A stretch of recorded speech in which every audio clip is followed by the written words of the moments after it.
just straight through. Because now, as we've gone through each of the tests individually, I hope that as we read it as a whole now, this episode, that there will be much deeper meaning for you, because we've unpacked what each of these tests has meant for Jesus and how he has succeeded. Now, I tell you what, just so that we get the connection between the baptism episode and what happens after, let's start reading in Matthew 3, verse 16, because it's very important we don't miss this connection. So Matthew 3, verse 16. And when Jesus was baptized, immediately he went up from the water, and behold, the heavens were opened to him. And he saw the Spirit of God descending like a dove and coming to rest on him. And behold, a voice from heaven said, "This is my beloved Son, with whom I am well pleased."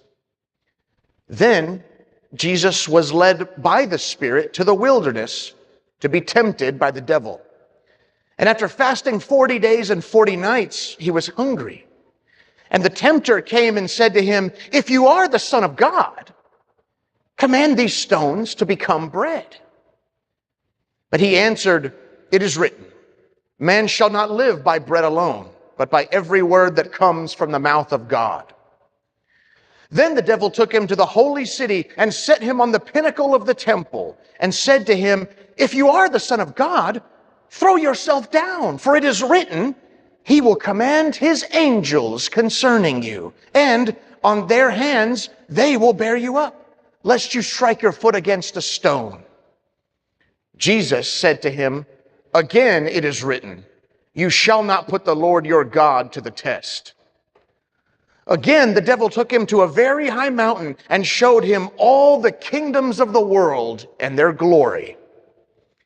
And he said to Jesus, "All these I will give to you if you will fall down and worship me." Then Jesus said to him, "Begone, Satan, for it is written, you shall worship the Lord your God, and him only you shall serve." Then the devil left him, and behold, angels came and were ministering to him. Now again, I hope after our discussion of each of those three tests and the Old Testament background to each of those tests, I hope that this episode in the wilderness has much deeper meaning for you. But again, what I want to do today is just wrap up this examination, and I want to do that first by reviewing the chart that's on page 45 of your book, at the top of the page. I've put that material on the slides, although I will say this, I have added a few bits to the slides that are not in the chart on your book, because I wanted to make sure I expressed some things that weren't stated in the book. But let's just review what we've discussed regarding each of these three tests, because remember, Jesus was declared to be the Son of God at the baptism. And that's what Satan then challenges in the wilderness. It's not because Satan doesn't know who Jesus is. Remember, this isn't about Jesus having to prove that he's the Son of God to Satan. Satan knows exactly who he is. The issue here, what's going on, is that he's trying to get Jesus to adopt a view of his sonship that is contrary to the Father. And so, for example, in the first test, here's the essence of Satan's attack. And this incorporates all the Old Testament background that we discussed in that lesson. If you are the Son of God, then you shouldn't suffer. Use your position to deliver yourself from suffering. Specifically, hunger. Remember, this is the essence of that first test. If you are the Son of God, you have the power to deliver yourself. Why should you be suffering if you are the Son of God? He's trying to get Jesus to adopt a self-serving view of what it means to be the Son of God. So deliver yourself. You shouldn't have to suffer. You shouldn't have to hunger. And Jesus' response to that is, in essence, because I am the Son of God, I will suffer when God calls me to do so. My position is not to be used for my own advantage. And again, this summary is incorporating all the Old Testament background, because remember, each of these tests is a parallel to what Israel went through in the wilderness, because Jesus is Israel fulfilled. He's living out Israel's history in his own individual person, the difference being he will succeed where Israel failed. And so Jesus makes it very clear that his understanding of what it means to be the Son of God is an understanding that includes, I will suffer when God calls me to do so, and I'm not going to use my position to deliver myself from that suffering. So then Satan tries a second attack. And in essence, here's what's going on here. Satan is saying to Jesus, if you are the Son of God, then God should deliver you when you want him to. Otherwise, how do you know God's with you? And that's Psalm 91. Satan uses this in the second test. God promised in Psalm 91 that he would give his angels charge concerning those who put their trust in God. So Jesus, how do you know that God's really with you? Throw yourself off the temple and have God prove it.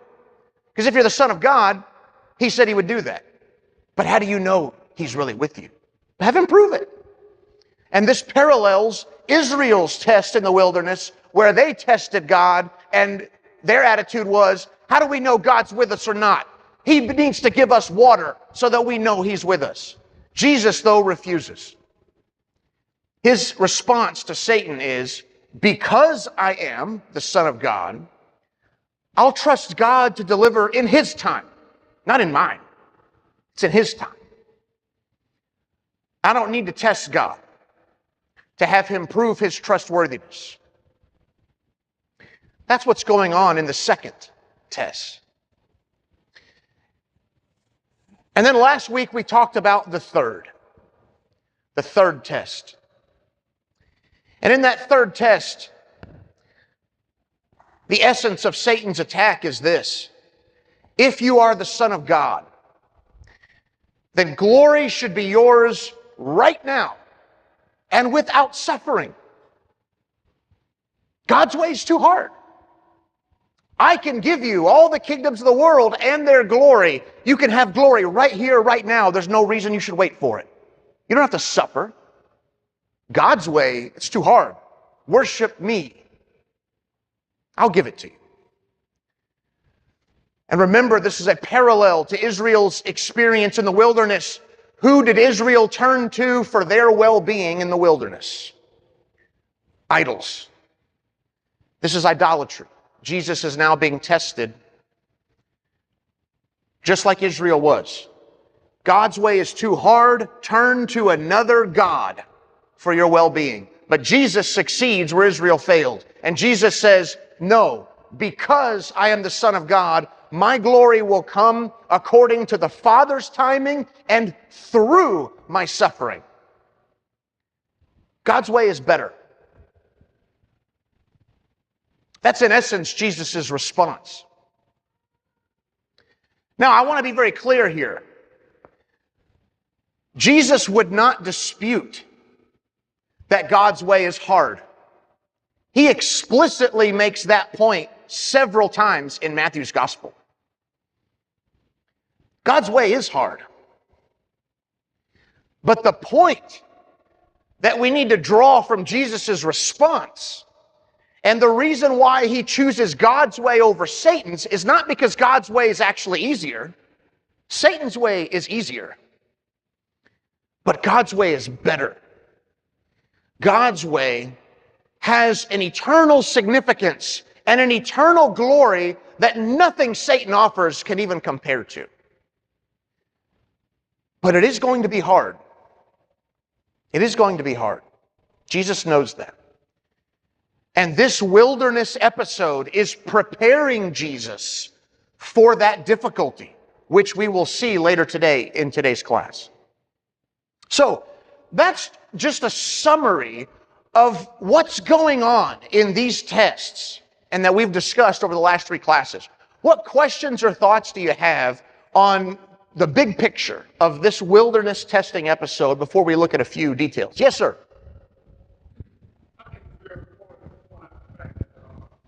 is as high as it happens in my life.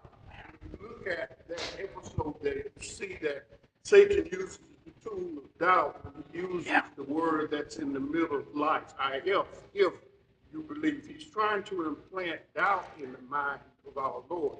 Yeah. He does that to us. Yeah. We are met with challenges on a daily basis. And then the other portion is that Satan offered Jesus something. He does have something to offer. Yeah. This world of pleasure. Yeah. Make people trade their souls in for a few minutes of pleasure. Yes. When God's way is a little difficult, but it requires application of life. Yes. Remove the if and the doubt from God. Take hold of his hand and follow him, but we can't miss it. Yes, absolutely. Our good brother here has just made several great applications. You know, Satan, as we've discussed the last few classes, these tests show us things about Jesus, but it also shows us things about Satan and his tactics. And the doubt that he tries to put into Jesus's mind and the seeds of rebellion where, you know, he's implying God's way is too hard or you shouldn't have to suffer. All those things are the same things that Satan does to us. The difference is that we, a lot of times, join Satan and say, you know what, you're right. God's way is too hard. I'm going to do this over here. I'd rather do what I want to do. And Jesus refused every time. And then also what our brother said is, you know, just thinking about how Jesus, you said something, brother, that sparked something in my mind. And now I've forgotten. I was talking about the first point, and now I've forgotten what it was. What was that second thing you said? After that. He does the same thing to us. He implies to us he has something. Oh, yes, he has something to offer. Yes. He uses that temptation. He has something to offer. Yes. But yes. We are not called victims of that. Yes. Yes, Satan has something. He does offer us something. He's not empty-handed, in other words. Now, he's like a used car salesman, where he makes the car look really great on the outside, and then you get in it, and it just breaks down, and then he's like, that's your problem, that's not mine. You know, that's kind of Satan's attitude. But he does have something to offer. And we're going to talk about that in one of the applications here at the end of our lesson today. Because our brother here's thinking the same things I'm thinking here. So we'll come back to that thought a little bit later. Yes, ma'am, Miss Bonnie? Say that again, I'm sorry. Why, Miss Bonnie just asked, why is God's way hard? Well, one reason is it goes against human nature. Say again? Oh, yes, well, and because of Satan's influence. So God's way is hard because God's way goes against everything Satan has kind of wanted us to go to in our human nature. I mean, our human nature is to serve the flesh. And God's whole way is to crucify yourself. That's the path of discipleship, which we're going to talk about here in just a moment. And that's the way that Jesus then models, where he shows his disciples God's glory comes through suffering. His kingdom, his reign. Remember, this is all about Jesus being the agent of God's kingship. The reign of heaven comes through suffering. Now, not just suffering for its own sake, but suffering for the kingdom of heaven, suffering for righteousness' sake. Well, but Nathan, I thought it was going to be victory. It will be. It's going to be an amazing victory. But it comes through suffering. And that's modeled and demonstrated in the crucified King, who achieves victory through suffering. And Jesus then has to get his disciples to understand this is the way. It's not the way that you think, where the Gentile kings lord it over those that they reign over. That's not the reign of God. That's not the reign of heaven. It's by serving, and it's by suffering. And so that's something, we'll talk a little bit more about that today as well. Yeah, Andrew?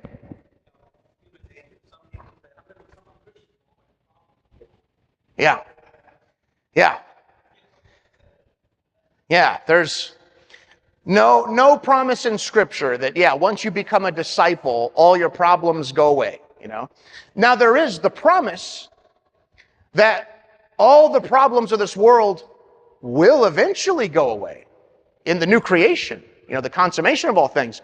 But you've got to live, as we've talked about, you have to live. We, as disciples, we live with one foot in the new age because Jesus has inaugurated the new age. But we live with one foot in the current age of sin and death, and we still have to deal with those things.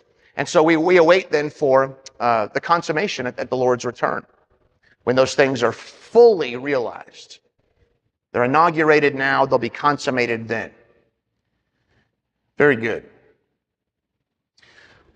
Well, one of the sections in our study of Matthew's gospel is whenever we're studying a portion of Matthew, we take a few minutes to talk about some literary features. There's just two that I want to mention here, because remember, Matthew is writing about Jesus in the form of a narrative. And so he uses various narrative techniques to help communicate meaning about who Jesus is and what he's doing and his significance. Let's just mention a couple here. The first one we'll just go over briefly. I want to spend most of our time with the second one. I want us to remember that Matthew uses symbolism to add meaning to his narrative. Matthew uses symbolism to add meaning to his narrative.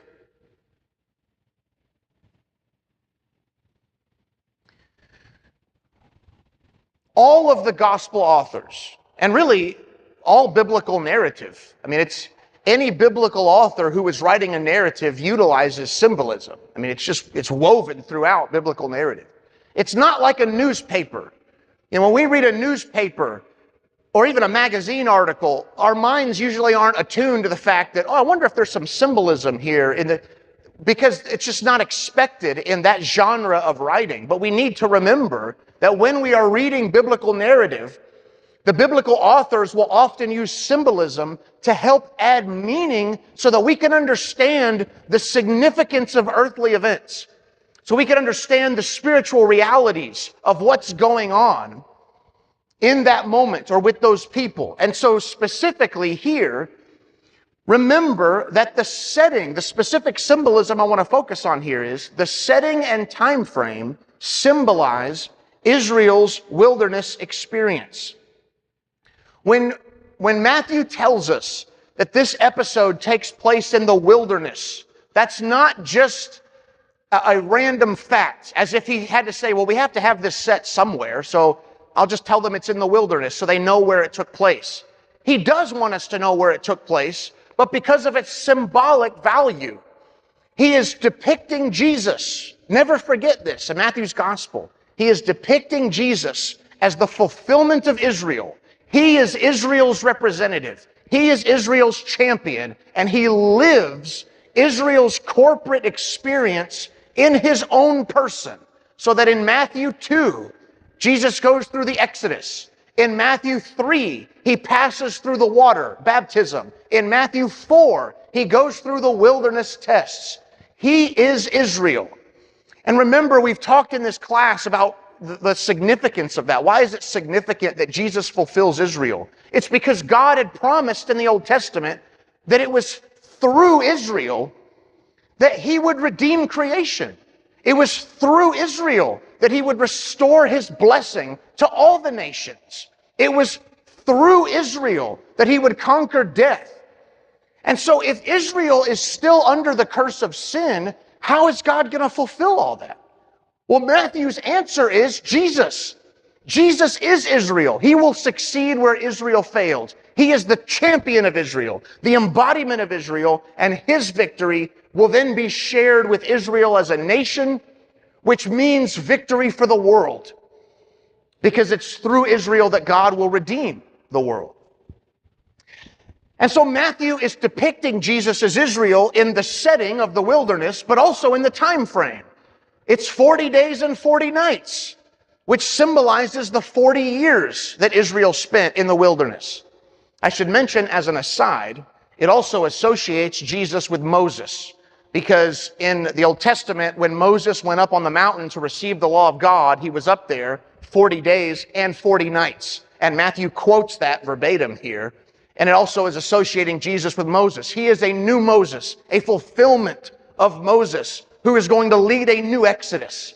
for God's people. All of that circles around Jesus in Matthew's narrative. All that rich symbolism helps us to understand the layers and richness and depth to who Jesus is and how he fulfills everything God has been doing in creation from the beginning.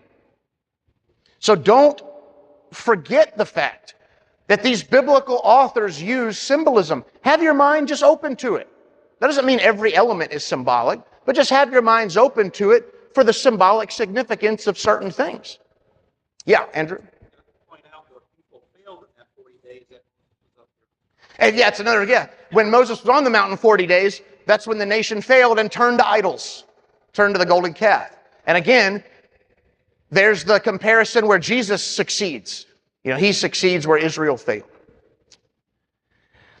Now, here's the second literary feature I want us to focus on. This is what we'll spend most of our time here. It is very important that we recognize what Matthew is doing on a narrative level.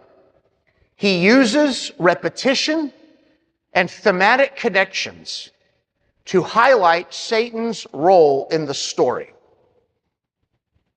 Matthew uses repetition and thematic connections to highlight Satan's continuing role in the story.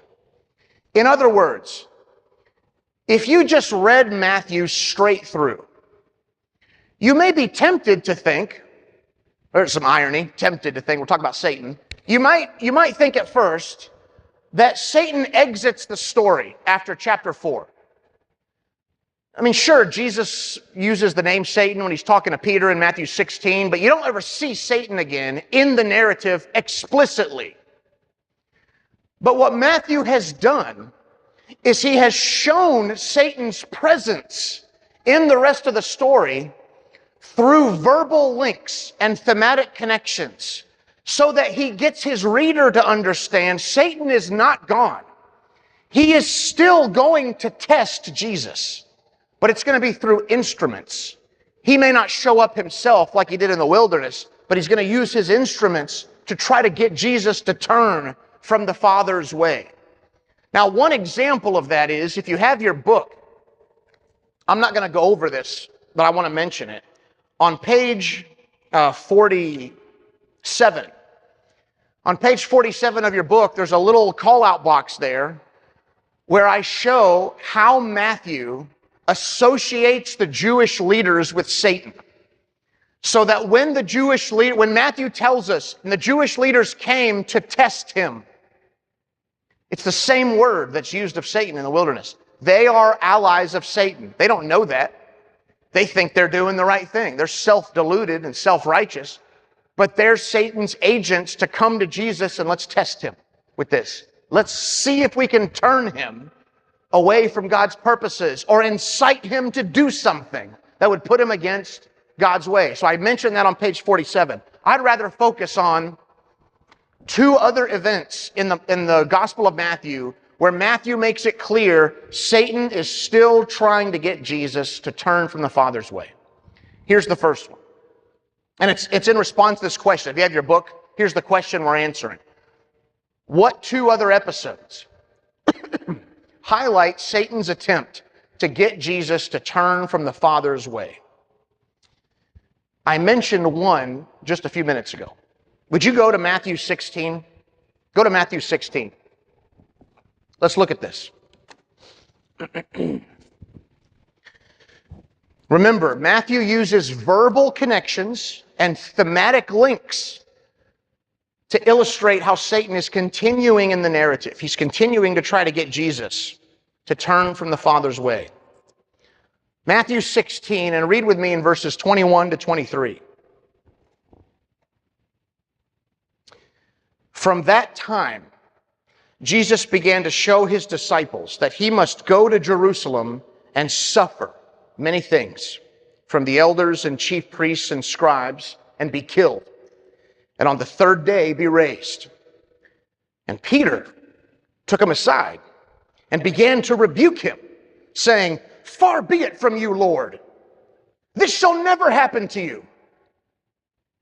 But Jesus turned to Peter and said, "Get behind me, Satan. You are a hindrance to me, For you are not setting your mind on the things of God, but on the things of man. Now, we may have read that before and maybe not kind of thought about, why does Jesus call Peter Satan? But I want us to notice what Matthew is doing as a narrator.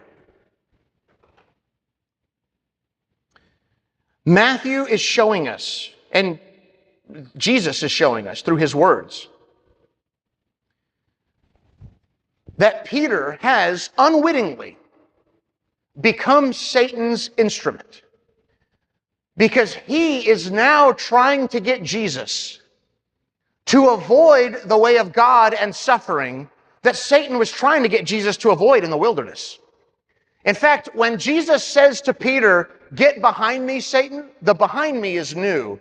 But that word, at least in the ESV, that word get, is the same word that is translated begone, Satan.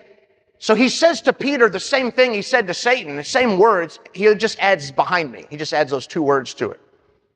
And so in other words, Matthew is showing us this is another test. Satan is there trying to get Jesus to say, no, don't do the suffering. Suffering is too much. You're not going to go through that. And Jesus has to say to Peter and Satan, be gone. Get behind me. I'm not falling for this, Satan. Because Satan is using Peter to try to get Jesus to turn. And so what Matthew is doing as a narrator on the narrative level is he's using this verbal and thematic link to show us Satan is not gone. He's trying to use the disciples, now Peter specifically, to get Jesus to turn from this way of suffering. And Jesus, once again, just like in the wilderness, says, no, I'm not doing that. This is God's way, and I'm going to go through it. Yeah, Mr. Mike? Satan also used somebody that Jesus knew. Yeah. Somebody he loved. Yes. And he doesn't care Family. how he gets able to. Yeah. Yeah, Mr. Mike just said Satan is using somebody that Jesus knows and loves. Family. Doing whatever he can to try to get Jesus to turn. And Jesus once again says, no, I'm not doing that. Yes, sir.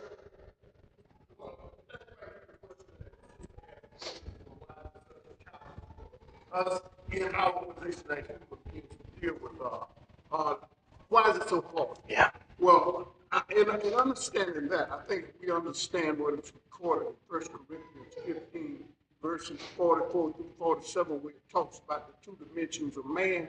Then we can look at Peter. Peter here Yeah. to find Jesus because he's allowing his carnal mind Yes. versus his spiritual mind, because God formed the carnal man from the dust of the earth and he breathed the breath of life into him. Yes. That presence is from heaven. We need to allow that presence to speak for us rather than allow our human mind. Yes. And going back to her question, the challenge is dying to self, which you brought out so clearly by sacrifice just a few minutes ago when you addressed her question. But dying into our human mind is a challenge to us. Yes. And that's what Jesus wants us to see. We have to live in the Spirit. Yes. We have to live in the Spirit. And what our brothers just said is Peter allowed his carnal mind to be the lens through which he's seeing things, rather than the spiritual sight that Jesus is trying to give his disciples. And what this passage makes clear is when we do that, when we start viewing things through our carnal mind, who does it align us with? Satan. The one who wants us to be enslaved to our carnal selves. Serve yourself. That's your way of fulfillment. And God's way is, no, deny yourself, and you will find fulfillment. Yes, sir.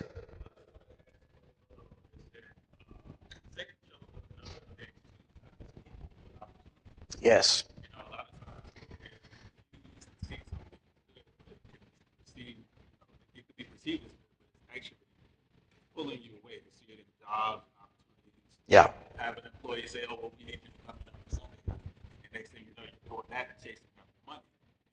Yeah. We forget about what it's supposed to be actually doing on Sunday, which is serving God. Yeah. Yeah, very good. Our brother has just said that Satan, he makes things look really nice.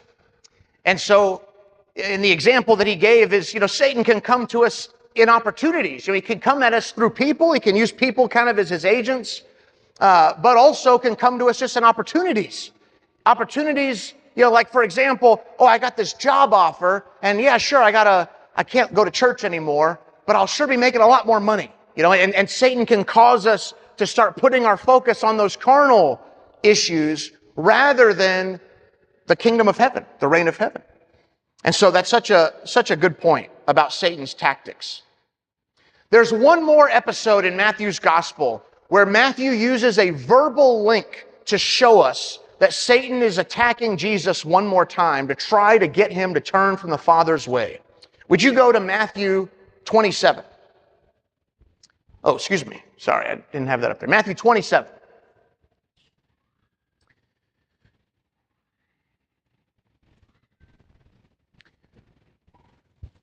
Now, I've mentioned this before. I mentioned it a few weeks ago in a Lord's Supper talk.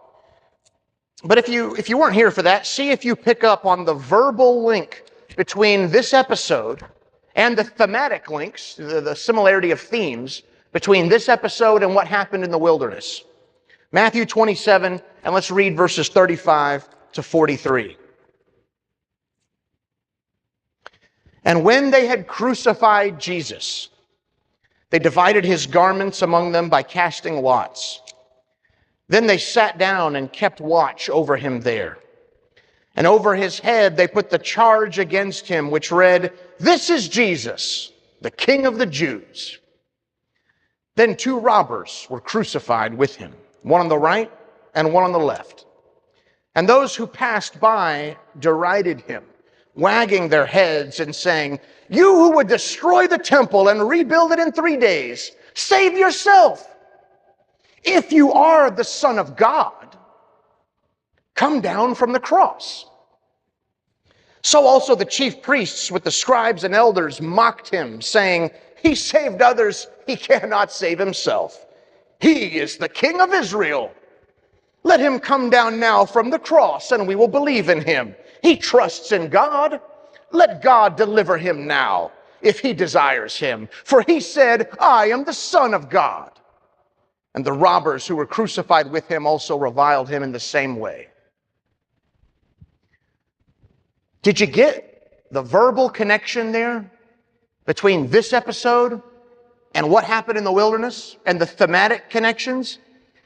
When Matthew records the crowds saying to Jesus, "If you are the Son of God," that phrase is a verbatim quote from Satan in Matthew 4. There's your verbal link. Matthew is wanting us to see these 2 episodes together, to compare them. Matthew is showing us through narrative means Satan was there at the crucifixion.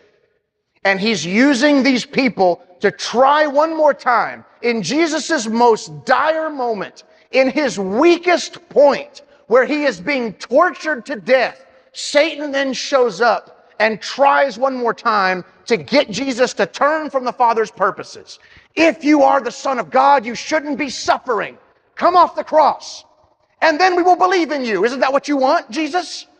So do that. And did you notice too, in Matthew 27, look in verse 43.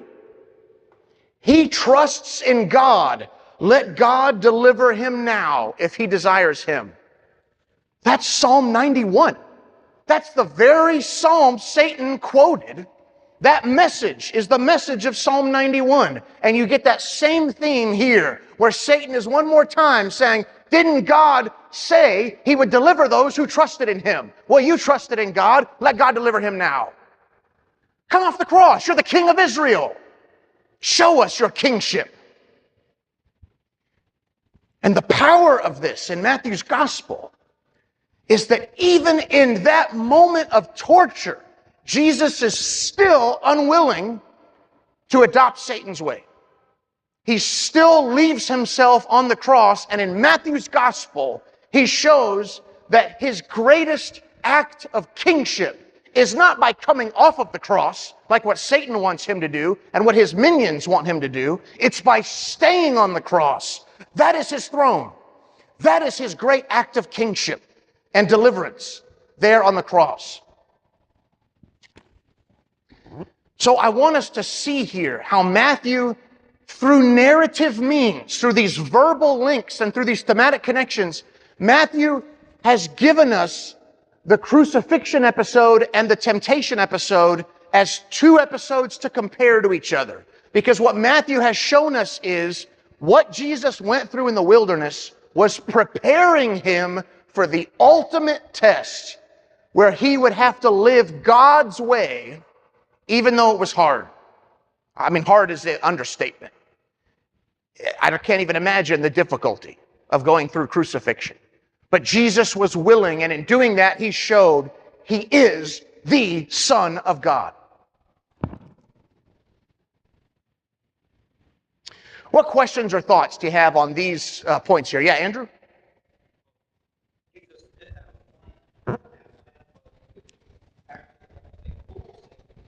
But Satan thought that he had won.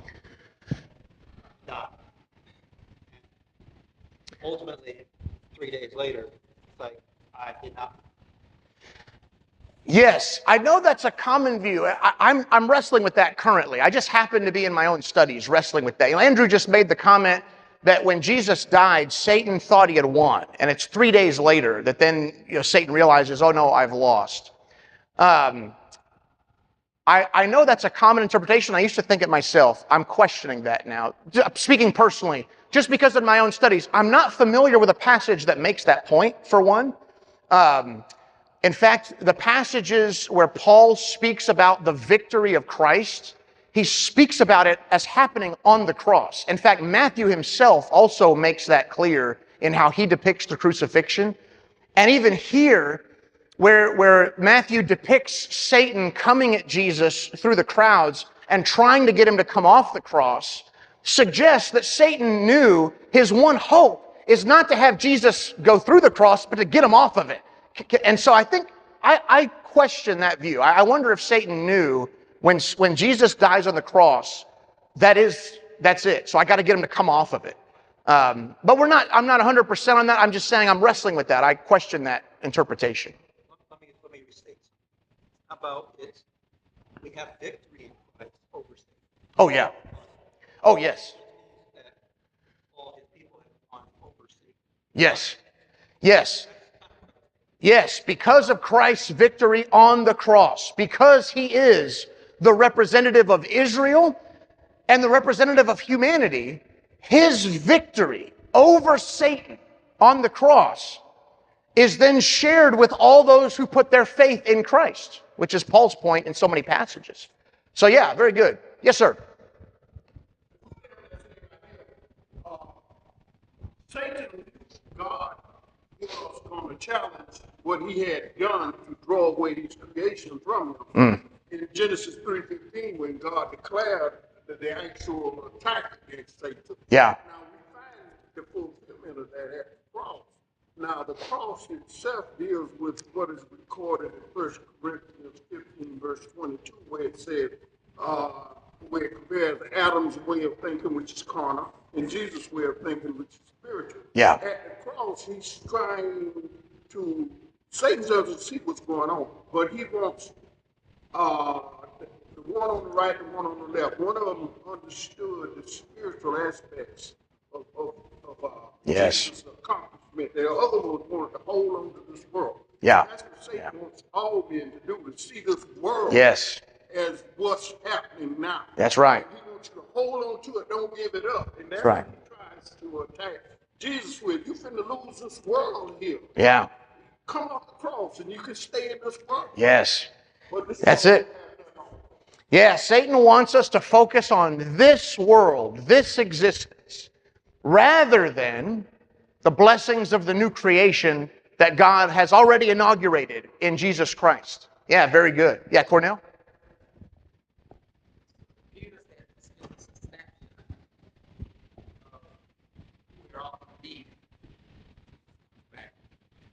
So in that crowd, you got the Pharisees, the Sadducees, and you got the onlookers, Yep. which could have been Christians. Okay, so now who will we be when he comes back? Because there's nothing new under the sun. So now that we know this, we should be preparing because Yes. get ready. Cornell just said, when Jesus returns, who are we going to be? Are we going to be like the people in the crowd who have spent their time mocking Jesus and wagging their heads? Or will we be those prepared for the King because we recognized it's in that crucified man that God has brought his kingship to earth? And that will be eternal. Yeah. Let me get Julia and then Mr. Mike. He recently told Satan, man shall not live by bread alone. Yeah. And the secret was, he is the bread of life. Yes. And this then, just by him staying on the cross, he answered that temptation, and that what he's giving the world now is the bread of life that will sustain us into eternity. Yeah. Yeah, very good. Matthew, Julia quoted John's gospel there that Jesus denied himself bread because he knew I will be the bread of life. But Matthew also makes that comparison in that he denies himself bread, and then later in Matthew's gospel, when he says to the disciples in the upper room, take this bread, this is my body. He is the bread. So yeah, Julia's point is made in several gospels there. Let me get Mr. Mike and then I'll finish up here. Staying on that cross, he made the ultimate sacrifice. Yeah. That was the beginning of the new covenant. Yeah. That's where we are. Yeah. That's right. Jesus, in that act of sacrificial death, inaugurates that new covenant in Jesus' blood, which is the covenant that we now enjoy in our relationship with God. It's why we're here. So let me wrap up here just real quick. In our section where we talk about Matthew's use of the Old Testament and his Christology, just real quick, 3 points to make. The first one I've made several times. We're not dealing with the Old Testament here because we really did that in our examinations of each of the 3 tests. So let me just make clear 3 Christological claims that Matthew is making. That is, 3 claims he's making about who Jesus is and why he's significant. The first one I've already mentioned. Remember that Matthew's gospel, one of the unique emphases is that he depicts Jesus as the fulfillment of Israel. A tremendously theologically important point that we as Gentiles often overlook. And I've written in the back of your book on that, and I've spoken about it at length in this class, but I'll leave it there for now. But Jesus is the fulfillment of Israel. But here's the second point, and I want to say something about this one. We need to recognize that Jesus, a man, overcomes Satan. Jesus, a man, overcomes Satan. We have been trained to think, rightfully so, but we've been trained to think that Jesus is God. And he is. Matthew implies that point in multiple ways in his gospel. But what can so often happen is we de-emphasize his humanity. And so that maybe we kind of start to think that, well, Jesus had an easier time with temptation because he was divine. Or Jesus had an easier time with suffering and pain because he was divine. No biblical author makes that point. Every biblical author, when they speak of Jesus, their emphasis is that he is a human man. The emphasis of the New Testament authors is that Jesus was made, to quote the Hebrews author, was made like his brothers in every respect. He was tempted as we are, yet without sin. He didn't have some divine advantage, like, oh, I'm God, so this isn't really as tempting to me here. No New Testament author makes that point. And the reason why I'm saying that so emphatically is because I've thought that in the past, and I've had brethren say that to me even recently, like, well, Jesus kind of had an easier time with temptation because he was God. And I'm just like, that you're reading that into the Bible. No New Testament author makes that point. The significance of Jesus' victory is that he defeats Satan as a man, as a human being. And it is a restoration of God's intention Because remember in Genesis 1, when God creates man and woman, he gives them dominion over his creation. We messed that up. But Jesus restores that because he is a human man who now exercises dominion over Satan, over demons, over sickness, over death, over nature, over sins. He's a human man who exercises authority over that. He is God's restoration of his creation intention. And we have to understand that point, or we start to go down the road of, well, I'm not divine, and so when I give in to temptation, that's more okay because I'm just human. That's just an excuse, one that we've concocted from a false view of the biblical message. So that's why I really want to emphasize this point. In fact, Matthew makes this point in his gospel when he tells us in Matthew 9:8, when the crowd saw what Jesus did, they were afraid and they glorified God who had given such authority to men. Matthew is emphasizing the humanity here. A human man is now exercising authority over demons and sickness and death and all those things that I mentioned. And so it's important that we just remember that Christological claim and that we read Matthew's gospel with that in mind, that you're reading of the amazing story of a human man, a new Adam, who is now exercising God's kingship in the world. And then finally, the last Christological claim, that Exodus and conquest imagery provide a lens through which to understand Jesus' life.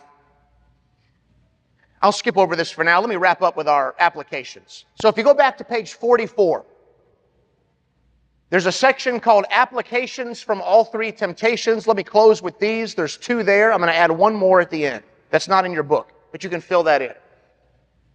So what do we just take from this whole temptation episode in the wilderness? Here's the first application I'd submit to you. When we are tested, it is an opportunity to bring glory to Christ. That's something that we can take from this episode in the wilderness. When we are tempted, it is an opportunity to bring glory to Christ. Because when we are tempted, Satan is doing to us what he did to Jesus. He's coming at us and saying, God's way is too hard. Don't deny your flesh. You want to do these things. Don't do it. Don't do that. You deserve these things. Why shouldn't you be wealthy? Why shouldn't you have sexual fulfillment? After all, you have those desires. Use them.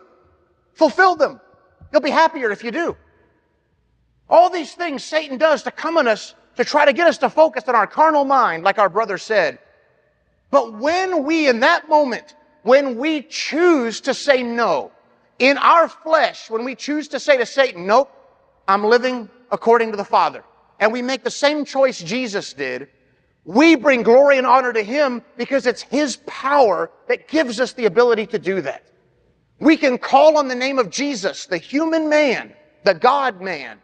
We can call on him for strength so that when we withstand Satan, it brings glory and honor to him. And we show Satan and all the powers of the world that our loyalty is to God, not because of our comfort, but because it's the right thing to do. That's what we have the opportunity to do when we are tempted. And this episode shows us that. And then the second thing, this also teaches us about Satan, and this goes to what our brother said a few minutes ago. We learn from Satan in this temptation episode that Satan often keeps us focused on the flesh to keep us from devoting ourselves to God. That is one of his primary tactics. Focus on your fleshly desires. And by getting us to focus on those, he then shifts our focus away from God and our devotion to him. He tried it with Jesus. He tries it with us. The difference is, if you're like me, so often in our life, we've said yes to Satan. And we've said, yeah, I would rather prioritize my fleshly appetites over God's way. But thank God for Jesus who gives his victory to us. And then here's the third one. This is not in your book, but we need to mention this.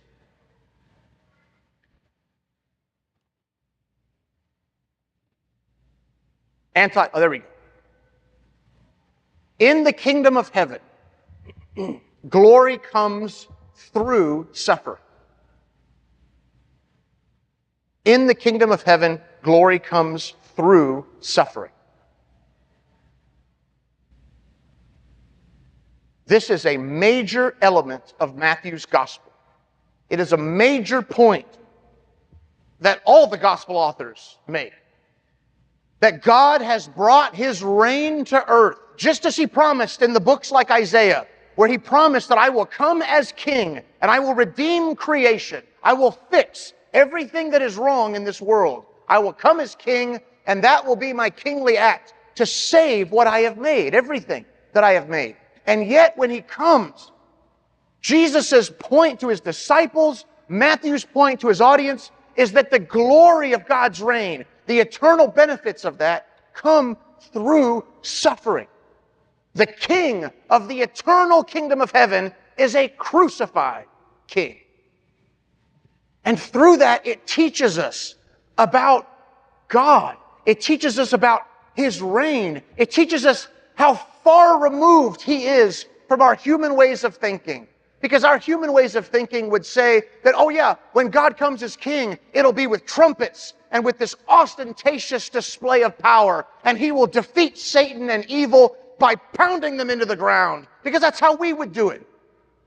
But he does it through a crucified man. That's how he defeats Satan and evil. And that's what Jesus then tells his disciples: if you are going to follow me, you have to take up your cross and follow me.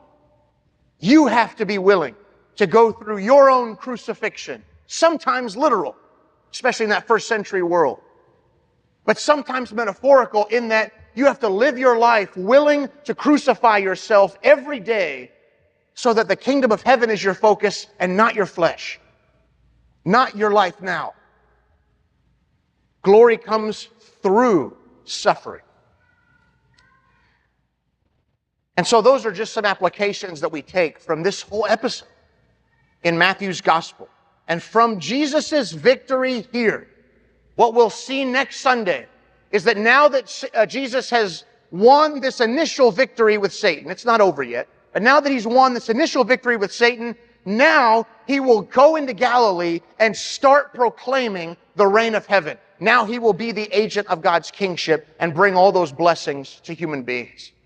But that will also mean starting down the road to the cross, as we'll see. So we'll start looking at that next Sunday. Thank you so much for your great comments today and kind attention. God be with you this week.